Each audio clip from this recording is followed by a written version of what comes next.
चित्तौड़गढ़ लोकसभा क्षेत्र से कांग्रेस प्रत्याशी उदयलाल अंजुना आज चित्तौड़गढ़ पहुंचे और जिला कांग्रेस कार्यालय में मीडिया करने से रूबरू हुए। इस दौरान उन्होंने राष्ट्रीय तथा स्थानीय मुद्दों पर बेबाकी से अपनी बात रखी और दावा किया कि जनता में बदलाव का माहौल दिख रहा है। इस चुनाव में 1998 में तत्कालीन केंद्रीय मंत्री जसवंत सिंह को हराने जैसा माहौल नजर आ रहा है। प्रदेश अध्यक्ष और भाजपा प्रत्याशी सीपी जोशी को आड़े हाथों लेते हुए कहा कि वे पिछले 10 साल से इस क्षेत्र से सांसद है, लेकिन उनके खाते में एक भी उपलब्धि नहीं है। केवल लच्छेदार भाषण देकर लोगों को बरगलाने का काम कर रहे हैं। क्षेत्र के किसानों और आम लोगों की पीड़ा बताते हुए कहा कि केंद्र सरकार फसलों पर समर्थन मूल्य की घोषणा जब तक करती है तब तक किसान अपनी जींस बाजारों में बेच देता है और औने पौने दामों में फसल बेचने को मजबूर किसानों की सूद आज तक भाजपा प्रत्याशी ने नहीं ली है। 10 वर्ष पूर्व डॉक्टर गिरजा व्यास यहां सांसद थी, तब उन्होंने अफीम किसानों को राहत देते हुए अफीम की मूल्य बढ़वाते थे, लेकिन इतने वर्षों बाद भी अफीम की कीमतों में बढ़ोतरी नहीं हुई है। उन्होंने सीपीएस पद्धति को लेकर किसानों में हाहाकार मचा है, परंतु जोशी को कोई लेना देना नहीं है। जिस फसल के दाम तक तय नहीं है उसकी बुआई किसान से सरकार करवा रही है, वही हकाई के नाम पर 10 से 15 हज़ार रुपये तक की वसूली की जा रही है, लेकिन सांसद मौन है। एनडीपीएस एक्ट की धारा 8/29 को पुलिस और नारकोटिक्स ब्यूरो के खुली लूट का हथियार बताते हुए चित्तौड़गढ़ के पूर्व सांसद ने कहा कि दोनों के अधिकारी 5 साल पुराने मामलों में भी वसूलियां की जा रही है। हालत यह है कि जैसी औकात उसी के अनुरूप मोटी रकम की वसूली की जाती है। कांग्रेस के सत्ता में आने पर इस धारा को खत्म कर किसानों को राहत दी जाएगी। पूर्व सहकारिता मंत्री ने प्रधानमंत्री नरेंद्र मोदी की गारंटी पर निशाना साधते हुए कहा कि 10 साल पहले जब सत्ता में आए थे तो उसी समय गारंटी का क्या हुआ। सांसद प्रत्याशी अंजना ने एक सवाल के जवाब में इलेक्टोरल बॉन्ड पर बोलते हुए कहा कि कानूनी जामा पहनाकर सुनियोजित भ्रष्टाचार पर एक अनूठा उदाहरण जो केंद्र की मोदी सरकार ने किया है। ऐसा भ्रष्टाचार कर देश के सबसे बड़े स्टेट बैंक को भी कटघरे में खड़ा कर दिया है। बाकी जो मोदी जी गारंटी दे रहे हैं तो मैं मोदी जी की गारंटी की तारीफ करता हूं, लेकिन पहले उन गारंटी की मांग करता हूं जो गारंटी उन्होंने 2014 में भारतवर्ष की जनता से दी थी।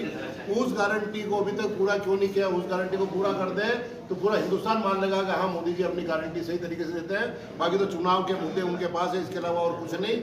ये तो राष्ट्रीय बात हुई और बाकी स्थानीय मुद्दों पर मैं सीपी जोशी साहब सांसद साहब के सामने चुनाव लड़ रहा हूँ। उन्होंने 10 साल तक चित्तौड़ जिले के लिए कुछ भी नहीं किया और विशेषकर अफीम काश्तकार बहुत ज़्यादा दुखी रहे।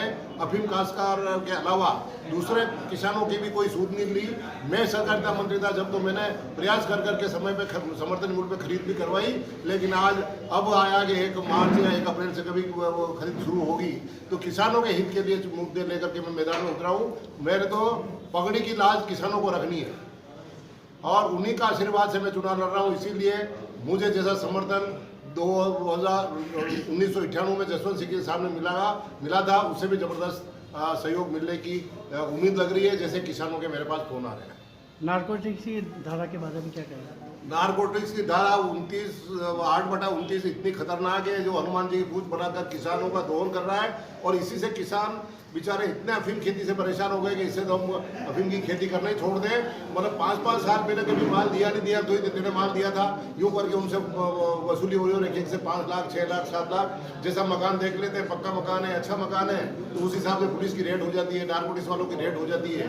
इसलिए इस धारा 29 के मुद्दे पर भी मैं चुनाव लड़ रहा हूँ कि अफीम की खेती अगर चित्तौड़ जिले में होगी तो धारा 29 को हटाना होगा, जब यहाँ के किसान आराम में रहेंगे, इसमें कोई दो राय नहीं। युवाओं के स्थानीय मुद्दा है, रोजगार नहीं मिलता, इतनी फैक्ट्रियाँ होने के ये केवल स्थानीय मुद्दा नहीं है, पूरे हिंदुस्तान का मुद्दा है, क्योंकि पूरा बेकारी पूरे हिंदुस्तान में है और युवाओं के लिए हमारे राहुल गांधी जी संघर्ष कर रहे हैं। उन्होंने घोषणा पत्र की पूरी तैयारी कर रही है, आजकल में घोषणा पत्र भी आ जाएगा और राहुल गांधी जी जो घोषणा करते हैं वो पूरी कराते हैं, क्योंकि 2018 में भी राजस्थान के किसानों से वादा किया था कि मैं आपका ऋण माफ कराऊंगा, तो पहला आदेश ही सरकार का ऋण माफी का उनका हुआ था और सहकारी बैंकों का समस्त ऋण माफ हो गया। एक भी जगह से कोई शिकायत नहीं आई, ये हमारी उपलब्धि है। आपने चेहरे की बात की थी, 98 में चेहरे बड़े थे या आज चेहरे बड़े हैं? मुझे तो 98 के चेहरे ज़्यादा बड़े लगते थे।